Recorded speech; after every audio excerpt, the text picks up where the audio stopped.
Paco Podcast. Midnight Paco. Midnight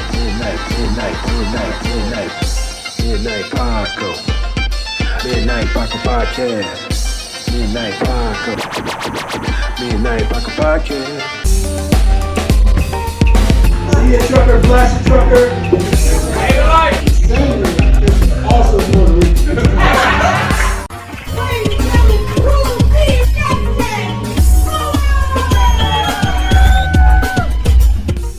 Yo! What's going on, everybody? Welcome to the Midnight Paco Podcast.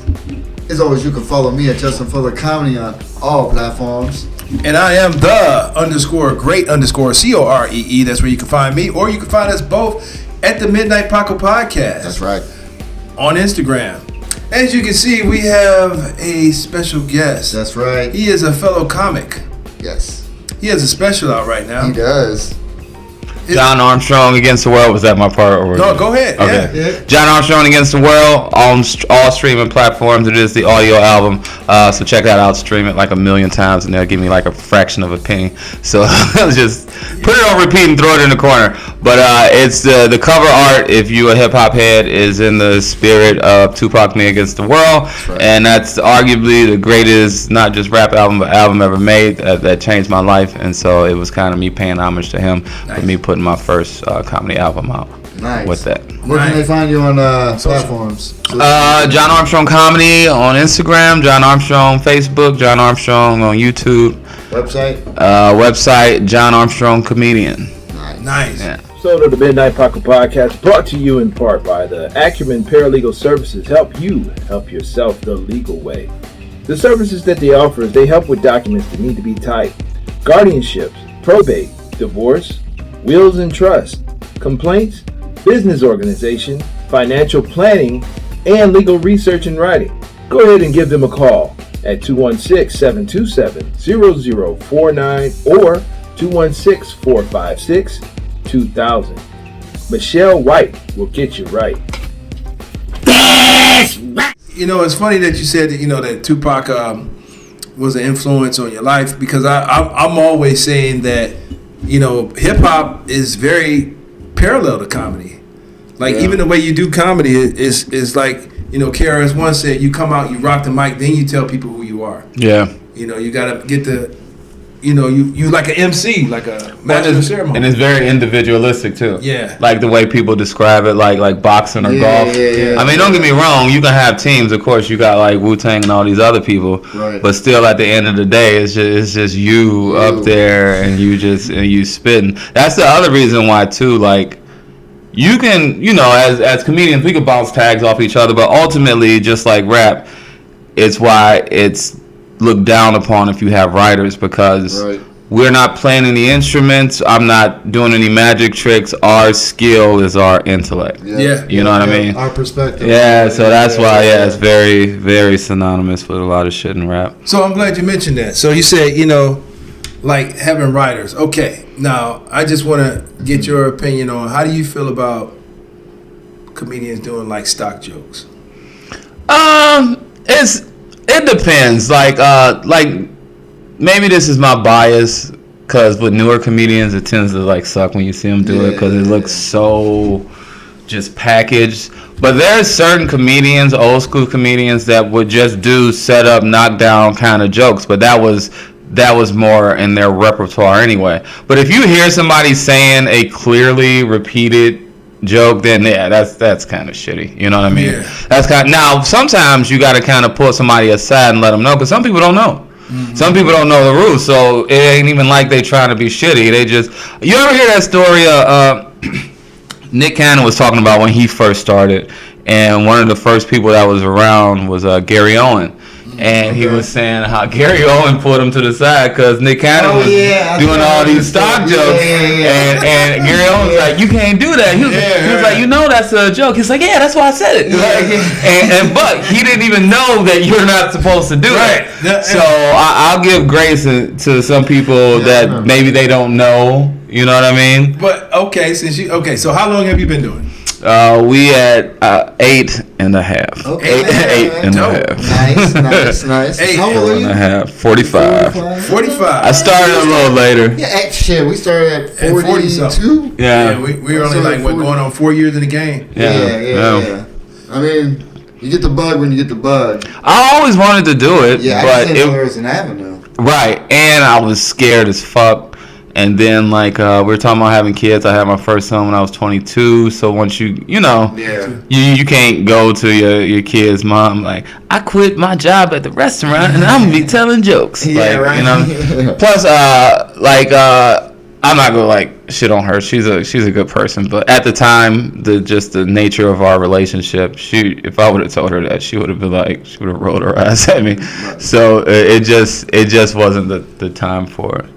Yeah. No, I get it. I got that at this age. I was 36. You kind of hit a midlife crisis because I had just got fired from this job and I already wasn't making good money and I was just bouncing around. And I was like, at a certain point, I was like, I would rather fail at something that I really, really love than to keep doing these dumbass jobs. Because I do know some people who have decent jobs and they're slaves to that. Yeah. So I'm like, even once the money come, you ain't happy? Right, yeah. So then I'm like, okay, well, I'm just going to have to, I need purpose and I need happiness. Yeah, see, hold on, that's why I love comedians, because we all have that same mentality. Yeah. Like, we fuck working for somebody else. I can do it, but why? If I'm gonna be broke, I want to be broke and happy. Yes. Like, I'm not, what the fuck, like, I was talking to my girl and she got a good job and I'll be teasing her because, I still work, comedy ain't paying 100% of the bill, so I'm a bartender, but I've scaled that back. Like, I bartend 3, maybe 4 days of the week. Okay. And I'll be fucking with my girl because she'll come home. I'm like, damn, you long day at work again. She be mad at me. She got student loan debt and all this. I mean, of course she got benefits. I need insurance again. Right. But still, just when I see the amount of the work that people be putting in and then like she gets paid pretty good, but still I'd be having as a guy you're covering more of the stuff, and I think after a while you should, just because if you can do it, you know what I mean. The more of a man that you are, the more of a woman they'll be for you. Right, they won't say that out loud, right? You know what I mean. It's true. So what would you say? Like, who were some of your comedy influences? Like, who did you watch that made you say, I want to do this or I can do this? The first person, which not even so much their style, but it was just like, holy shit, was Martin Lawrence. Okay. I remember we didn't have cable when I was younger, but like my friends did and my cousins did, so they would make us VHS tapes. We were the same age, so they would make us VHS tapes, clip it up, and then I would watch it like that. And Martin is the commercials for you. Oh yeah, no. That was dope. This was HBO anyway. So you ain't getting commercials anyway. But like, Martin was as a host and just like in that crowd and the laughs you would get from that, like that famous Bernie Mac. I ain't scared of you motherfuckers. And I'm like, Def Jam. Yeah. It was magic, man. And then of course I remember when Living Color came out and like. Damon Wayans does not get enough credit. No. He is a comedic savant, man. But like now, modern day, I always do my Mount Rushmore as George Carlin, Bill Burr, Chris Rock, and Dave Chappelle, and there's always a rotating fifth, like Patton Oswalt, or like you got Patrice O'Neal, or you got like recently. And I shouted him out on social media because I watched his last special. Deion Cole. Yeah.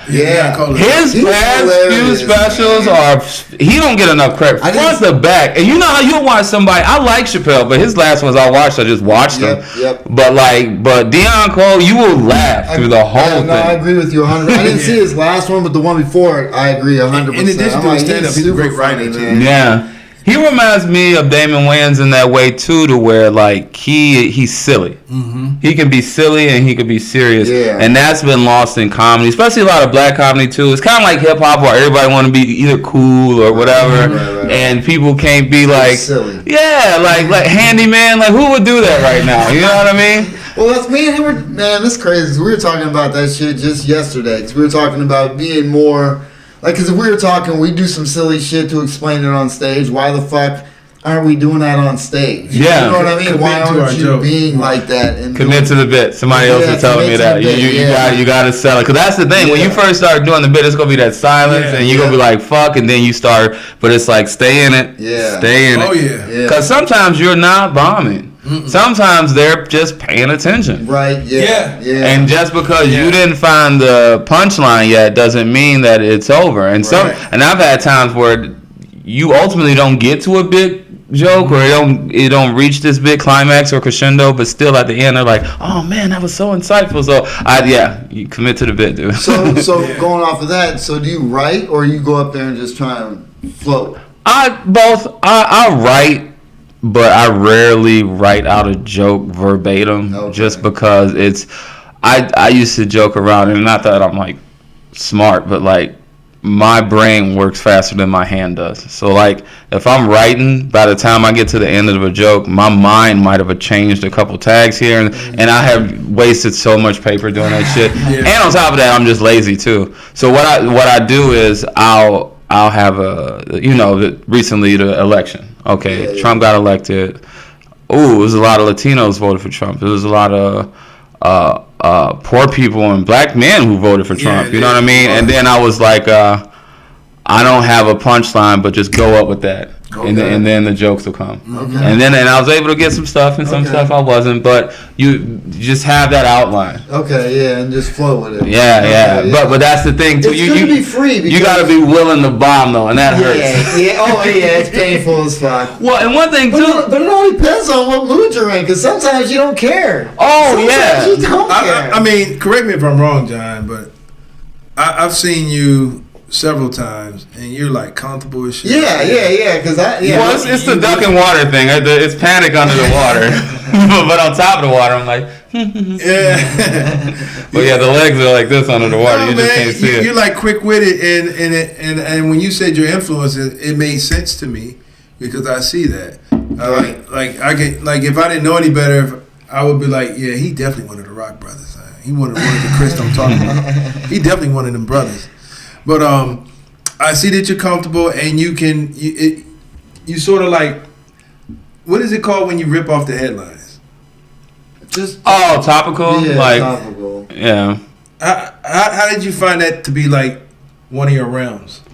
I think it's because I always talk like that anyway. I've always like, you know how like I'm sure we all do this because we're the funny friends. You know what I mean? Right. So when you would be in your friend groups, and we would just always talk about what was going on. Again, it's one of the reasons I love Tupac, because he would always talk about what's going on. Whatever is in the cultural zeitgeist. Like if there's an elephant in the room, I'm talking about it. You know what I mean? Like why are we not talking about this obvious thing that we're all feeling, but people feel like they're. I stay out of politics. Yeah, me too. a lot.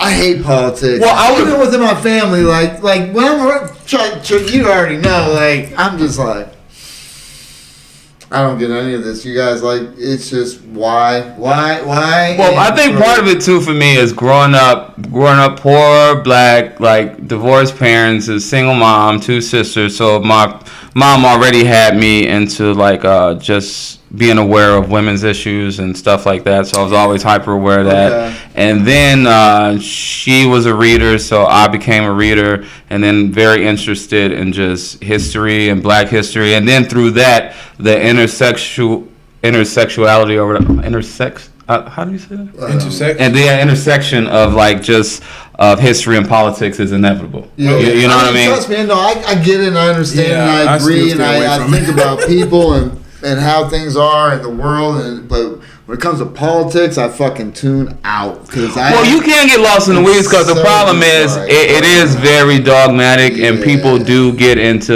When it comes to teams, it's weird. Right. Don't ask people Because people won't acknowledge the bad shit on their side, but they'll only acknowledge the bad on the other side. That's why I joke about it. I vote Democrat, but like they suck. You know what I mean? And I'm just not a Republican just because they're openly racist. You know what I mean? Yeah. And the thing about them though is they do win. You know what I mean? And there is a pragmatism to them that I get that some people get. But at the same time, like when people criticize Democrats, I'll be like, but no, I'm not defending them because they don't do half the shit I want them to do. I'm just like they're the default bitch at 2 a.m. at the bar. It's like I don't like you, I just need pussy. You know what I mean? Like I don't like Democrats. It's just you're that not rooting a horn for right. It's 2 people at the bar. It's a dude and an ugly bitch, and I'll fuck the ugly bitch. Nothing against gay people, but it's the same. But it's the same with politics. It's only 2 parties, and I can only fuck with one. I can't fuck you. So you know what? And I didn't say this last time we were talking about it, but I'm gonna bring it up because it irritates the shit out of me. Is all these people that are adults and who are grown and smart and every job and every organization, they talk about teamwork, this and that. Okay, these are the top 2 candidates who are running for president. Okay, this one won, this one didn't. Now that's the vice president. That's how that should work. You guys got to work together. Now you guys. That wouldn't happen. I understand. I know it shouldn't, but these are the best 2 people we got to run the country, right? Yeah. Out of everybody, these are the best 2 people we have. If they did it like that, they would automatically start running different people. Oh yeah, I know. But you see how that would be fucking. Yeah. You see what I'm saying? Yeah. And so it's kind of like ranked choice voting. People talk about that like. You would have a better variety of people in it because basically, I don't 100% understand it, but basically, if we had that, it would be whoever came in second. Yeah. They weren't just the automatic loser, but if they got enough of the vote, that they would have some type of say in something. Okay. You know what I mean? Yeah. It ain't necessarily this winner. Take all type of thing. No, it's you bring everybody in the fold because everybody voted. Yeah. Yeah. So just because this person won, that it's millions of people on this side, like, well, what the fuck? Right. Yeah. Exactly. So when you got into the comedy game, John, did you say I'm going to just rock these mics? No, did he? And all these comedy rooms, was that the plan, or did you say I want to do some acting, I want to do some hosting, I want to put on shows? Because I left being a host out of your intro, and I'm sorry about that. Yeah, he also hosts. Yeah, that's what we. I met him at hosting an open mic at the Helium. No, yeah. Hatfield. I'm sorry. Yeah. No, you're fine. Yeah, I was actually thinking about getting another room going, but as you guys know, any production it could be exhausting. Yeah. And then working with comics, y'all trying to get me and we're cool. You know what I mean? Right. Like, oh wait, no, it's exhausting. Yeah. I know. Yeah, I had a room and I didn't get to you yet, but I was going to ask you. Yeah. But rewind. What were we just saying? I was going to say what was the intention when you started doing just comedy? Oh yeah, well yeah. I know you host. I wanted to just get up at as many mics as I could, so I can get good at being a stand-up and ultimately just be a touring comedian. And then everything that could happen in the periphery, acting, getting into writing. Nice. Shout out to Ramon Rivas. He always tells me that because he actually made it out. He goes to New York and LA regularly. Every single comic that comes through, he knows them, and we'll be hanging out. But he tells me that even if you're not working on a movie per se, learn how to write a script. Yeah. Learn the structure of writing. Yeah. Learn how to write an episode. Learn how to write different characters from different points of view, because that will not only just inform your comedy. When you get there, when you get through the door, you can know how to navigate those spaces, and you can just be better equipped to do your job. You know what I mean? So are you So I want to ultimately do other stuff. Comedy. Okay, so you're not opposed to acting? Not at all. Not at all. That's writing, writer, and acting and all that stuff. So I haven't really seen you in a lot of skits. Are you opposed to doing skits or? That is hard because I don't. The easiest. Oh God, I don't know. Being on stage, even if I'm bombing, I think it's the in the momentness of it. Mm-hmm. It's the finality of filming something and then just pushing it out there, and you can't touch it up at all, and it's just out there in the ether. Yeah. And I've finally started like cutting up clips and putting them on YouTube, so I do have that, and on Instagram, so people can see me. But as far as me doing like a skit, that's I do have to get better with that, just because I don't know if I have the ability to make that be consistent. Gotcha. I mean, it doesn't really have to be consistent too. It could be about whatever, whatever. I mean, because you know, it's Trust like me, it's a lot of analysis paralysis I got going. I'm just overthinking the shit out. 100%. You know I agree. Yeah, because you think about it too much and then you don't do it. Trust me. Yeah, I end up not doing anything. Yeah. I had to get over that. Yeah. Especially with this, doing the podcast. I was like, we wanted it to be super perfect. I'm like, look, dog, we'll get it. We'll Yeah. get it eventually, man. Let's just keep rolling and eventually Yeah, just keep and building. And you know, I we'll found get that there. too. You learn as you go because you ain't gonna never know. You're never going to like it. So yeah, regardless, you know what I'm saying? that's what helped with the stand up is like listening to clips and like me seeing every bad habit, looking down, closing my eyes, Moving. yeah, You wait a see minute, people hold on. scratching my head now, too now, now much. you're talking. Yeah. Because we went through that. Yeah. And I'm Still going through a little bit. I'm Yeah, telling you. absolutely. Because it was like, Yeah. you know, because I hated doing the same material. I hated it. But I started doing the same material. But each time I went on stage, I was working on different things. I was working on not playing with the cord. I'm OCD.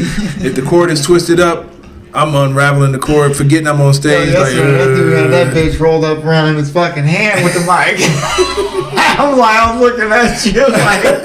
I be forgetting I'm on stage because it bothers me if it's coiled. So, but pacing. But it's like you know, like I often say when I look at like you're like poised, leaning on the mic stand, looking at the crowd, looking at everybody. I had to work up to that.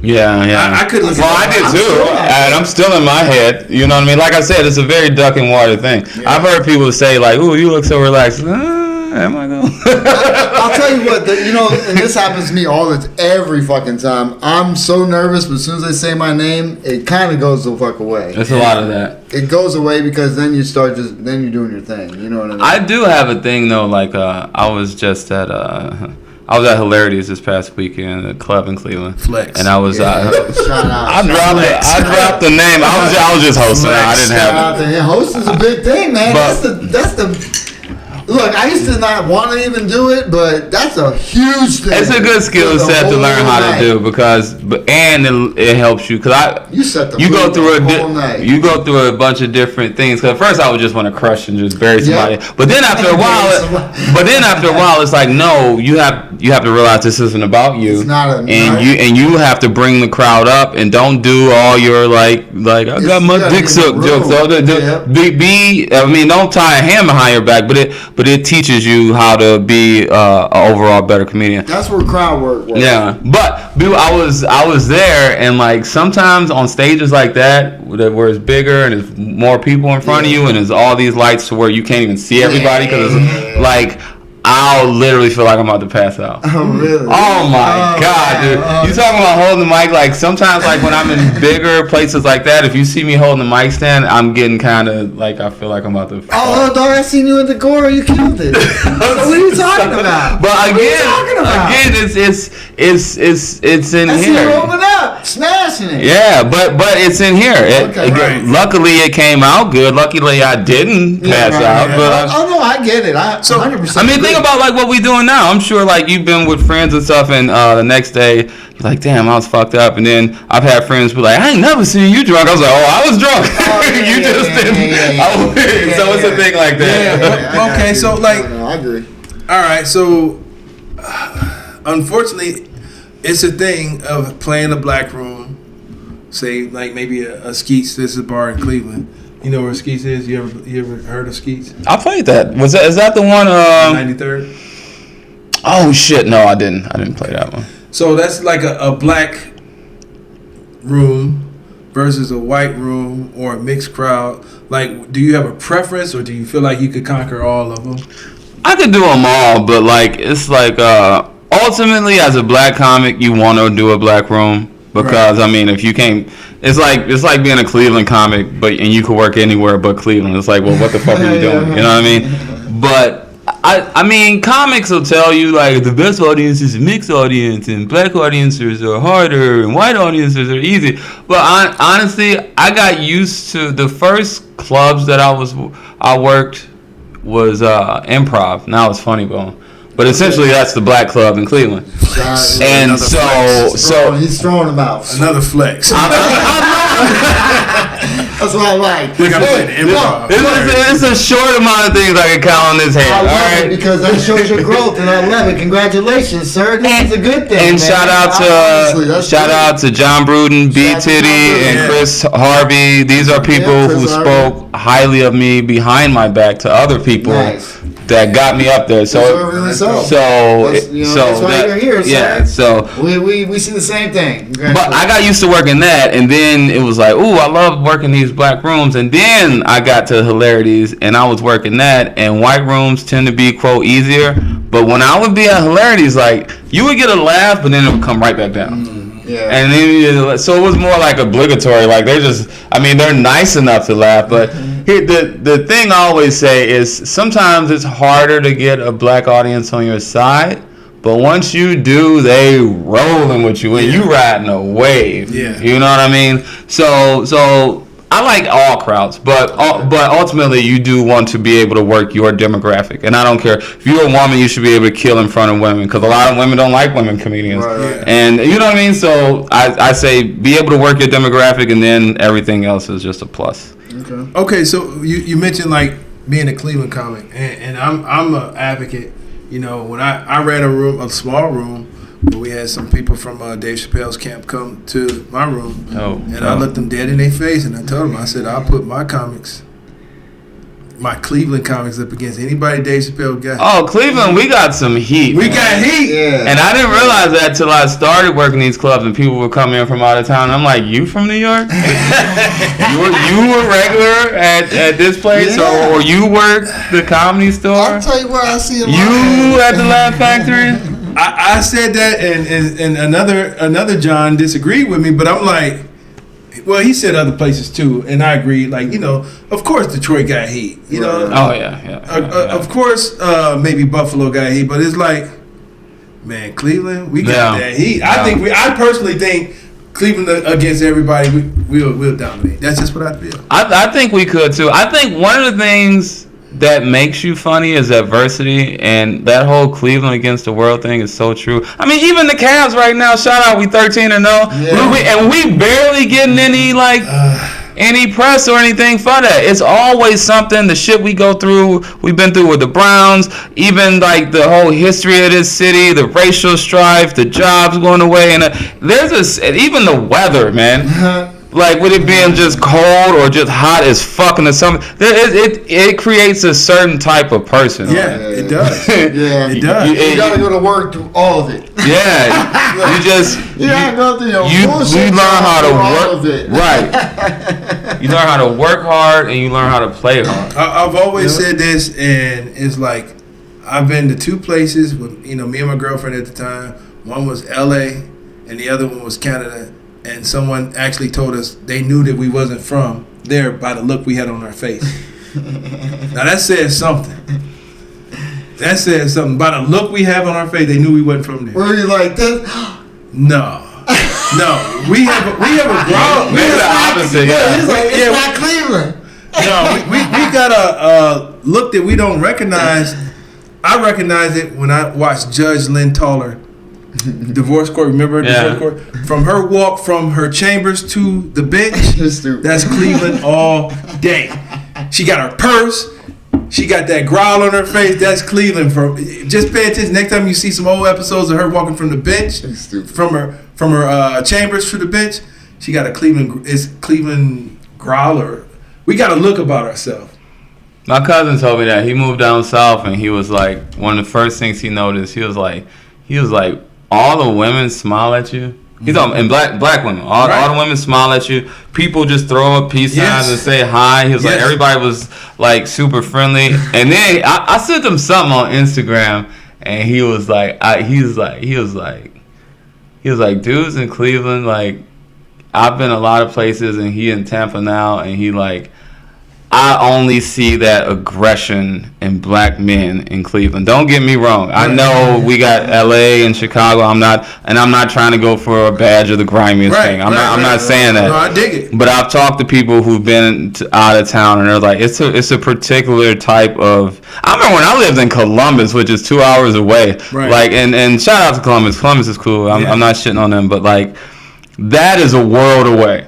When I met the type of people down there, I was just like, it was just really like. It was really odd to me. Yeah. Cleveland's a whole different thing. Yeah, I mean, like you said. I've been welcomed. I don't know. I've been welcomed ever since I've been down here. Yeah. No, I've been welcomed, but I'm just saying that, like you said, there's a distinct. Well, I grew up in Erie, Pennsylvania my whole life, so it's the same goddamn mentality. Yeah. On the river. Yeah. On the lake. In this bitch, you know. From trips from down south, I used to spend summers in Georgia and coming back to Cleveland when I was a kid. And I've actually witnessed like people riding their riding boards, and you drive down the street, they'll stop and wave at you like they've known you for years. And then you get back to Cleveland, and I'm like, "Hey, how you doing?" They be like, "You know him? Don't Yeah. Why you talking to him? You don't know him? Like that's Cleveland. What Like you looking at me for? Yeah, like you don't know him. I was coming here and I was turning, and this dude was in the street, and he had the right way because he had the walk thing, but you know, traffic is getting all, and the lights change so quick. Yeah. I'm like, let me get through here, and he just, I'm walking through the, he yelling at us and shit. I'm walking over here. Like, yeah, tensions is high, man. Yeah, tensions is high. Yeah, man. What the fuck? Yeah, so basically, all right. So I know you played like the big spots here. So when you Go ahead. When you travel, do you like? Is it like some of the jokes that you try here? Do they like kill in the other states or? Jokes are pretty much universal. I mean, of course, like I got a lot of Cleveland jokes, and of course you're not gonna do them because, of course, that ain't gonna translate. But most of them translate pretty well. And that's weird too, like, cause I was thinking that when I first did jokes in other places, like I wonder how they gonna hear this. But a joke's a joke. I mean, you might have certain tweaks, you know what I mean? It's like when you get sexually active, you know, and then you get to another woman, you know, you're doing the same shit. She might like it a little bit this way, right. but they all want to be choking. Just a tweak. Choke me, play on my clitoris, flip me over. They all want the same thing, even though they think I'm different. Sure you are. Sure. I ain't not like most. Yeah. You gonna say, Jay? Oh yeah, I just wanted to because you know I'm always interested in this. You know, you started in your 30s. Yeah, 36. So, what mic did you find? Like, where did you? Funny Stop. Okay. So Funny Stop, rest in peace, Pete. Yeah. Shout out to Funny Stop. So I was talking to my girl. I had just got fired from my job, and I'm still kind of self-sabotaging. Okay. Because she's one of the couple people that I told 3 people that I wanted to do comedy. It was such a secret. It was so weird. It's like coming out of the closet. I mean, I don't know how it is to be gay, but it was just this thing that I only told a few people, and I would have just been mortified if anybody knew. It just felt so juvenile. Right. You know what I mean? Yeah. At that age, you want to go do comedy? Yeah. Blow the fuck up. Yeah. So, and shout out to her, we still together, Nice. and she was like, I was just like, I tried all these places, and there's not even anywhere in Cleveland to go, and then she got on her phone, and 30 seconds later, look, there's a comedy contest at Funny Stop, and Nice. Fall, we should go, and it was on from there. Nice. Dope. So you went there. And I only went there. So when I started, it wasn't that I started, and then I started doing mics. I went. I didn't. I initially didn't get passed to be on the show, in the competition or whatever. Yeah. But I still remember I was walking back to the table because my family had came out, and I had finally told everybody I'm gonna do this thing, and they're like, "Oh yeah, John, you should do it." Okay. So I did okay, but you know, not good enough. And then I'm all dejected, and I'm walking back after the show, and I remember Pete coming through the crowd like, "Come back next week." Nice. One little piece of air. Yeah. And after that, I would go every week. Nice. Every Wednesday, they would do the show. And I was lucky. I started in March, April. And by the time the contest got to the finals, I won in June. Nice. At least he won. Yeah, at least he won. He never won. And then it was a toss-up. Always a finalist. It was a toss-up. And next week I'm in the finals, but we got to do a show. We got to do a podcast, so I can't even go. So it was a toss up. Yeah, a toss up. It was a toss up between me and shout out Jasmine Carter, which is she's on the moon right now. She's Really? out in California, like just doing everything. She's an amazing comic, like millions of views, followers, and all this other stuff. Nice. But it was honestly, I think maybe I just had more people come out because everybody said it was between me and her, and she's amazing. Okay. So I'm not bringing her up to take anything from her. But I've never even heard of her, so that's good that you said that. Oh my God, look her up. She's amazing. Jasmine Carter. Yeah. Nice. Amazing. Yeah, big on YouTube, big on Instagram. Yeah, see, I got that shirt. I made that shirt down there. The funny stuff. Yeah. We was hoping to have some John Armstrong merch, but yeah, we gotta get it. We gotta get it on the rotation. Well, I got the special. Look me up. Well, see, because I'm glad you said the funny stuff, man. Because ever since we've done the podcast, that's where I started at. Yeah. Because I looked online. It said something like $2 over here in Parma. So I showed up there one night and there was like people playing trivia. I'm like, well, there's no open mic here. So I went back up. I did that too. I looked up somewhere and it was some bar in Lakewood and I go there and nobody's there. So it was obvious like maybe it used to be one and they never changed it in the thing. The cool thing is I was ready to do it. I had something in mind and I didn't. So I was like, all right, well, let me go. And I looked up. And there was a funny side. I was like, well, let me go check it out. So I went and I sat for like, you gotta go check it out. Yeah. You know what I mean? So I went, I watched, and I was like, okay, I can do this. Let me go home and write some shit. And then I went back, and then I went up, and when was it? June 2019 was the first time. when COVID happened. Yeah. Well, then I just couldn't get off of work. Because it was Wednesday nights, and I used to work for a sweeping company. And I couldn't get off nights. You know, I'm like, hey, can you get somebody I can do something during the day? You know, let me go out. So I quit that job. I quit that job. So I got shit to do. Yes, and I went back in December of 2020, and that's when I started doing it like regularly. Nice. Yeah. So Funny Stop was the first place. Yeah. And it's really cool to be able to start in an actual club because when people tell me like starting at like bar shows, which not shitting on bar shows, but I think it would have warped my perception of what I'm. You know, like you ever do so many like open mics that like you have to be a little more bombastic to get people's attention. So, but then that becomes your barometer for what's funny. Then you get in front of a paid audience. You go, I was getting my dick sucked. Everybody, I'm like, whoa, hey, whoa. And not necessarily that's what it is. I get it. No, because it was better to be in a structured environment. No, 100%. Because when I went, I was there. It was before he started doing it. Because we used to work together at a different job, and I left that job, and so then I started doing comedy. He had called me, what are you up to? I'm like, I'm doing this shit. Yeah. So we came down, and we started at the Funny Stop, and then, I was like, well, let me find something else. And Thursday, I went to Hatfields. I went there, met you, did it a couple times there. But then it was just, like, hard to get, 2 nights a week. I'm married at the time. Yeah. I'm still going through it, obviously. You start finding different places, and then we went to LVT, and then they started bumping us, and it's like, what the fuck? And that's I ain't gonna say who was running it, but it was just like, this, what the fuck are we doing here? And so like that taste, I'm like, no, I'm cool with clubs. I'm cool with this. I'm cool with the funny, and he was getting kind of like cool with the Funny Stop, because you deal with other comics.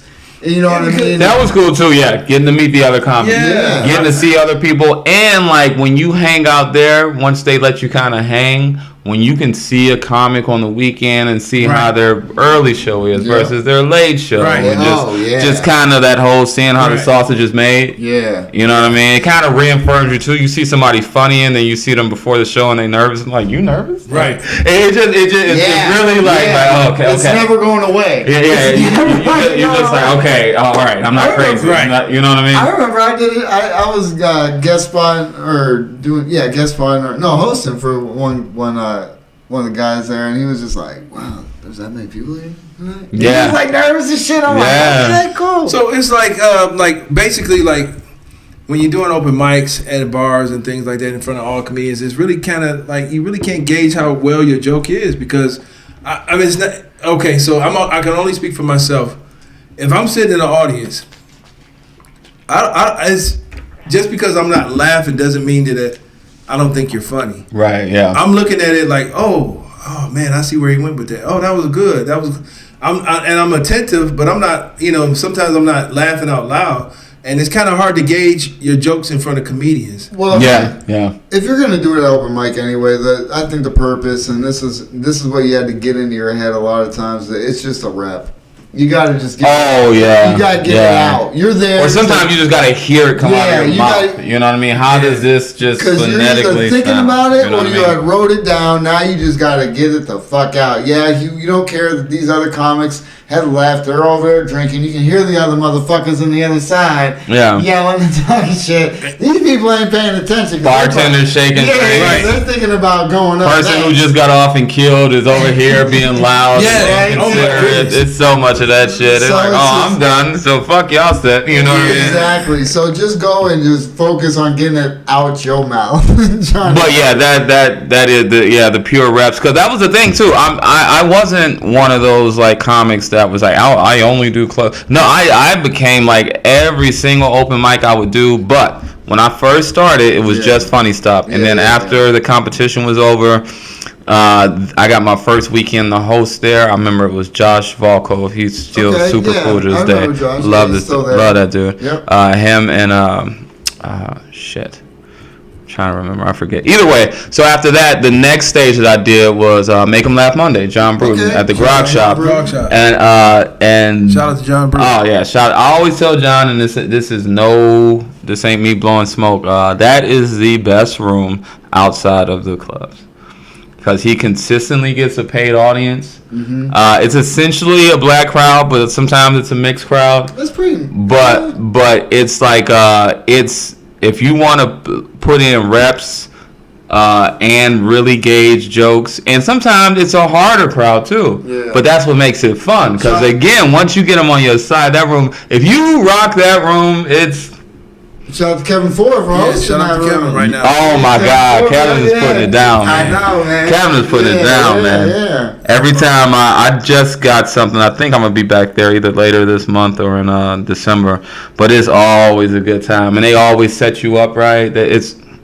Love that place. Well, see, I always throw this in everybody's ear, since you like to write scripts and shit. Always think about people you have around, because Kevin is a character. Oh yeah, he's hilarious. You already know he's somebody hilarious. In the neighborhood.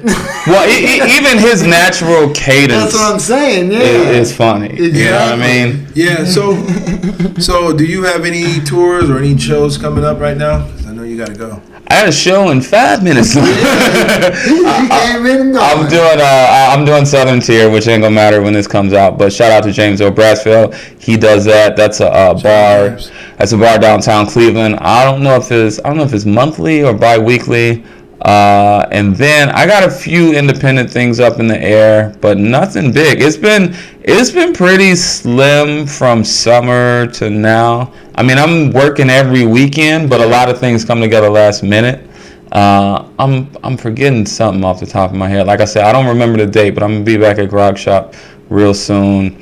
And then I scheduled something else, but that's up in the air, so I don't want to say it. We can get your dates off your website. Oh yeah, I post everything on my website, www.johnarmstrongcomedian.com. So yeah, always follow that, look that up, and you'll always see like what I got coming. And I've been finally starting to put some of my clips up so you can get kind of a feel for my comedy. You go on TikTok? I got to start a TikTok. Yeah, these are all going on Instagram, Facebook. Yeah, but I got to start a TikTok. Yeah. Hey. But I'm trying to get that footprint out there. Sorry. Nice. Episode of the Midnight Paco Podcast brought to you in part by the Acumen Paralegal Services. Help yourself the legal way. The services that they offer is they help with documents that need to be typed, guardianships, probate, divorce, wills and trust, complaints, business organization, financial planning, and legal research and writing. Go ahead and give them a call at 216-727-0049 or 216-456-2000. Michelle White will get you right. I would like to thank everybody for tuning in. Yo, Jay, where can they find you, man? Hey, everybody. You can follow me at Justin Fuller Comedy on all platforms. And I am the_great_COREE. That's where you can find me, or you can find us both at the Midnight Paco Podcast. Okay. Hey, Thank you, John Thank Armstrong, for coming in. Yes, Where can they sir. find you? Dude, thank y'all for having me. Again, www.johnarmstrongcomedian.com, and that can direct you to either my Instagram or Facebook or YouTube, which is John Armstrong. And again, John Armstrong Against the World. Please stream it. Check it out. A lot of work went into that. Nice. Again, shout out to Ramon Rivas, very good comedian. Travels all around. He produced it, and he's been patient with my stubborn ass doing this whole thing. So check that out. I put a lot into that, and that's a culmination of a lot of jokes that I was kind of refining over the months and years. So it's nowhere to go but up from here. It's been a lot of positive feedback, and I'm just really excited about the future because I feel like, you know how sometimes you can get writer's block, which I've had a lot, but I sometimes feel like I don't have enough time to say enough. Even this podcast, I'm like, are we over already? So keep following this podcast. I hope anybody new to me, keep following me and follow them. But it's the future is looking bright. Yeah. Appreciate you, man. Hey, before you go, just remember, old to you is new to the world. Yeah. 100%. I like that. Yeah. Very true. Peace out! Midnight Paco. Midnight Paco Podcast. Midnight Paco.